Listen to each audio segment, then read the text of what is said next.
we got a Nissan that got sent in by the customer, and the complaint is an intermittent no start. Lucky enough for us, right now it's not even starting. It's cranking, but it doesn't start. So let me show you what's happening.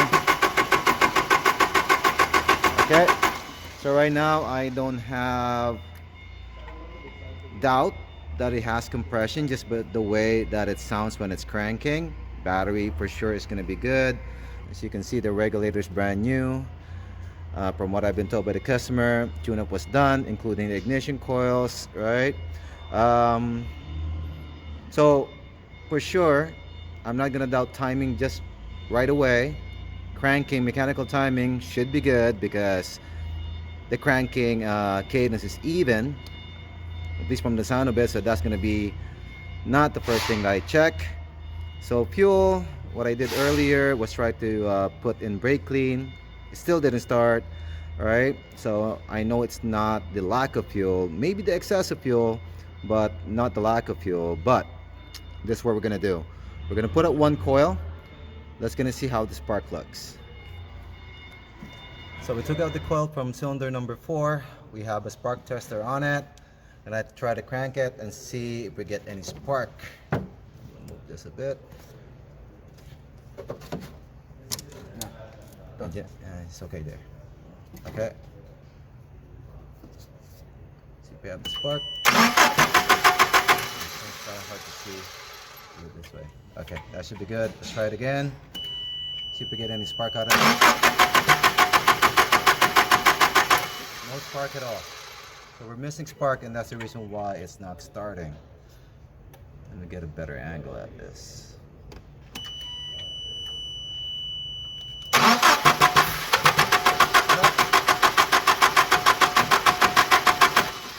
Saw it that it's intermittently providing a spark, and that's why we're going to chase ignition at this point. So next question is the computer providing the signal for the coil constantly? So we're going to check that next. On the same coil. So right now on the same coil, I got my channel A back probe to the signal wire for that ignition coil. Of course, my black lead is going to be on the negative of the battery. This is the setup right now. 100 milliseconds per division, 5 volts, because it's supposed to be 5 volts from the computer to the coil. Okay, let's try cranking it.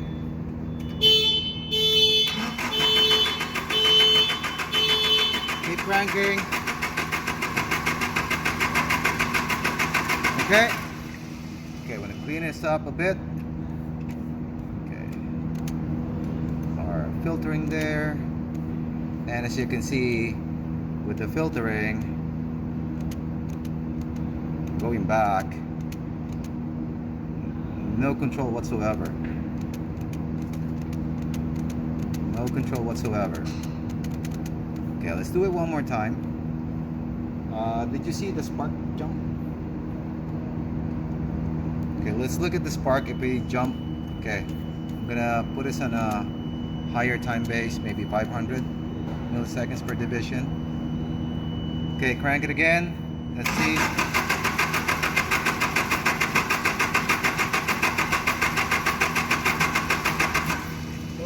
Nothing, not at all. No spark at all. Okay, pause this. Let's go back. I mean 0. There was a bit here. There was a bit of a jump, but there was no control whatsoever. So what I did now, because I know the computer is not trying to control my coils, so right now I have my channel A and my channel B hooked up to the crank sensor and the cam sensor. The red trace will be on the cam sensor and the blue trace would be on the crank sensor. So we had to take it here, but as soon as we plugged it there and we started cranking it, it started running.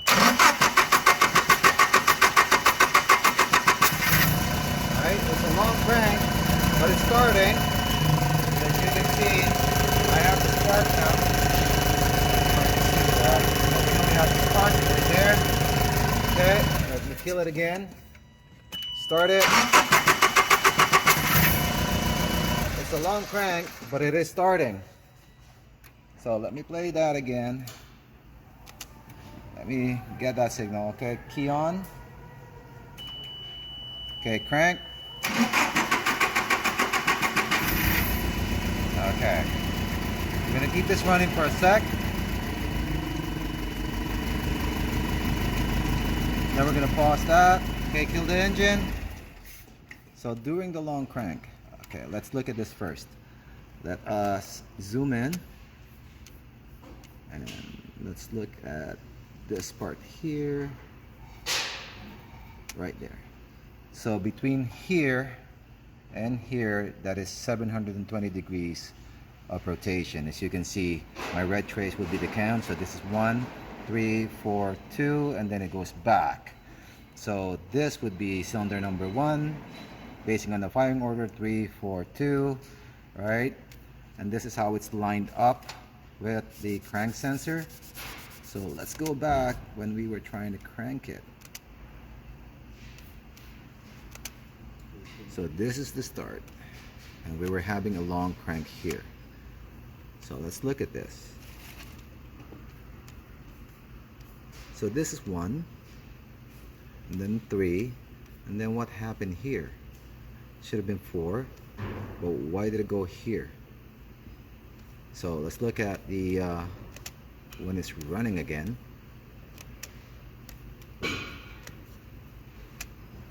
Let's look at the 1, back to the 1.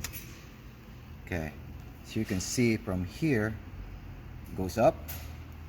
So the sensor pulls the power supply to negative, and each and every time it hits it, you see that it goes down.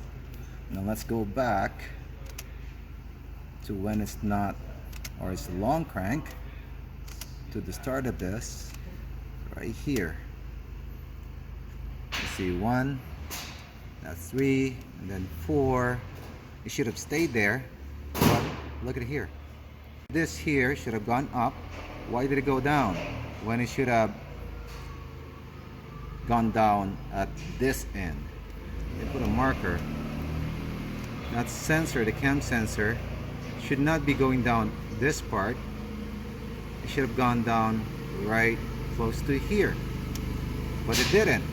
So that is making the computer confused into where it's gonna fire. See, I'm missing, I have gaps. So 1, 3, 4, 2, and then this is where it started. 1, 3, 4, 2, 1, 3, 4, 2. So somehow I think that crank sensor is faulting out. See? So we'll check that more. So I was looking at the book for this system, and you can see from the book, from the cam sensor signal that we are supposed to be seeing, the signal is actually supposed to be going up to the positive, but the waveform that I got was actually going down to the negative, to 0. So that's another anomaly that I found. Now we're gonna have to pull this sensor out and see. I think it's a cam sensor at this point, but we're gonna test it out. So we pulled out the cam sensor, and this is what came out. From experience, I never trust these kinds of sensors. I would trust the OEM, and I believe the OEM is supposed to have the metal case. I've had lots of problems with these sensors, cam sensors. So apparently somebody replaced it with this type, and I think that's the reason why we're having this problem. Not even that, if I insert this, it's supposed to go here. No resistance whatsoever, so that O-ring is not doing anything at all. Okay, before we proceed with anything else, I'm going to order the OEM sensor, and then we're going to take the waveform again and see how it looks like. Okay, got the OEM sensor, and this is what it's supposed to look like. See the metal case, not the plastic. So we're going to install it there, and then we're going to take the waveform again and see the difference. Okay, so we already installed the OEM cam sensor in there. Oscilloscope is hooked up. Blue is going to be the cam sensor signal, red is going to be the crank. Right, and then we're going to run this, see if there's any difference to it. Okay, cranking. Okay, it starts up right away. I'm just gonna run it for a bit. And let's pause this. Okay, and let's look at this waveform now. Start over here. Okay, so as you can see, my signal now with the OEM sensor is actually going up instead of going down. And by the time it started, and that is how it should look like. Okay, so I guess this one proves it that it's the cam sensor. Well, we're still gonna test it out, run it for a bit because this is an intermittent problem, but I'm pretty sure this is gonna be a fix